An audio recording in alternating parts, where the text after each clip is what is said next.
બધી ખુશી થાય છે જ્યારે મારા વ્યુઅર્સ મને ચટણીની આ રેસીપી બતાવવાની ડિમાન્ડ કરે છે. તો તમારા માટે જ ફ્રેન્ડ્સ આજે હું આ ચટણીની રેસીપી લઈને આવી છું અને તેની તમે થિકનેસ જુઓ, તેનો કલર જુઓ, સાથે ટેસ્ટ પણ એટલો જબરજસ્ત છે કે જેટલી પણ મેં મારી ચેનલમાં ચટણીની રેસીપી પોસ્ટ કરી છે તેમાંથી આ નંબર લઈ ગઈ છે ફ્રેન્ડ્સ. આ ચટણી મેં લીલી મેથી અને કોબીમાંથી બનાવી છે. સાથે તેમાં આચારી મસાલો એડ કરતાં આ ચટણી એટલી બધી ટેસ્ટમાં જબરજસ્ત બની છે કે મારી ચેનલમાં આ ચટણી નંબર 1 થઈ ગઈ છે. તો ચલો રેસીપી તરફ જઈએ. જય શ્રી કૃષ્ણ ફ્રેન્ડ્સ, હું છું લili ટ્રેઝરફૂડના કિચનમાં તમારું સ્વાગત કરું છું. ચટણી માટેના ઇન્ગ્રેડિયન્ટ્સ છે 4 ચમચી લીલી ફ્રેશ તાજી મેથીના પાન, 1/4 કપ જેટલું દહીં, સ્વાદ મુજબ મીઠું લેશું, 1/4 કપ શિંગદાણા લીધા છે, તમે સાદી શીંગ પણ લઈ શકો, 1/4 કપ જેટલી કોબી લીધી છે, 1/4 કપ જેટલા મોળા મરચાં આવે છે તે લીધા છે, લીંબુ લીધું છે, અડધી ચમચી હળદર છે, અડધી ચમચી આચારી મસાલો છે, 2 લવિંગિયા તીખા મરચાં અને 1 આદુનો ટુકડો લીધો છે અને જરૂર મુજબ આપણે પાણી એડ કરીશું.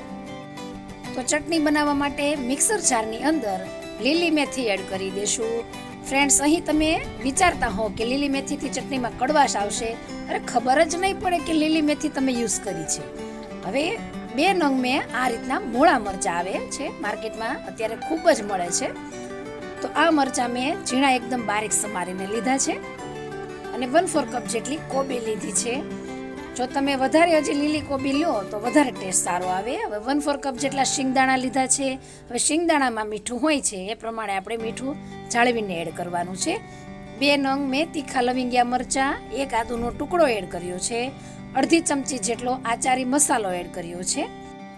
આ આચારી મસાલો તમે 1 ચમચી જેટલો પણ એડ કરી શકો છો.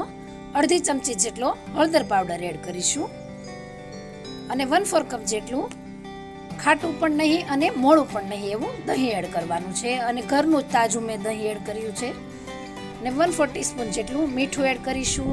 અહીં આચારી મસાલામાં અને ખારી શીંગમાં બંનેમાં મીઠું હોવાથી આપણે અત્યારે 1/4 ટીસ્પૂન જેટલું જ મીઠું એડ કરીશું.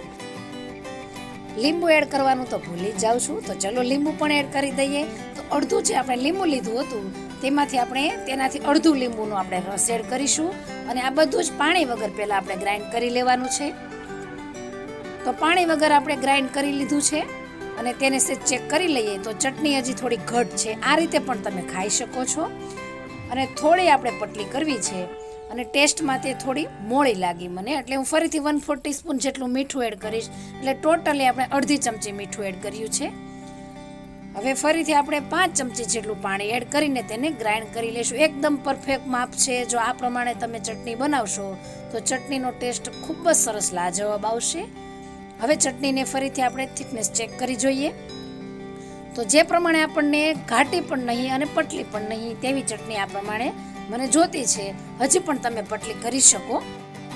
તો હવે ચટણીને સર્વ કરી લઈએ. ફ્રેન્ડ્સ, તમે આ ચટણીને 3 મહિના માટે એર કન્ટેનરમાં ભરીને સ્ટોર પણ કરી શકો છો. તેનો લુક જુઓ અને તેનો કલર એટલો સરસ લાઇટ પેરોટ ગ્રીન આવ્યો છે કે મને ખૂબ જ ગમ્યો આ કલર અને એટલો બધો તેનો ટેસ્ટ સારો છે કે જો તમે તમારા ગેસ્ટને આપશો તો તમારા ગેસ્ટ તમારા વખાણ કરતા નહીં થાકે. તો ફ્રેન્ડ્સ, તમને જો મારી આ લીલી મેથીની અને કોબીની આચારી ચટણી ગમી હોય તો તમારા ફ્રેન્ડ સર્કલમાં વધુને વધુ શેર કરજો અને મારી ચેનલને સબસ્ક્રાઈબ ના કરી હોય તો જરૂરથી એકવાર મારી ચેનલને સબસ્ક્રાઈબ કરી આવી નવી નવી રેસીપીનો આનંદ લેતા રહો. તો ફરી આવજો.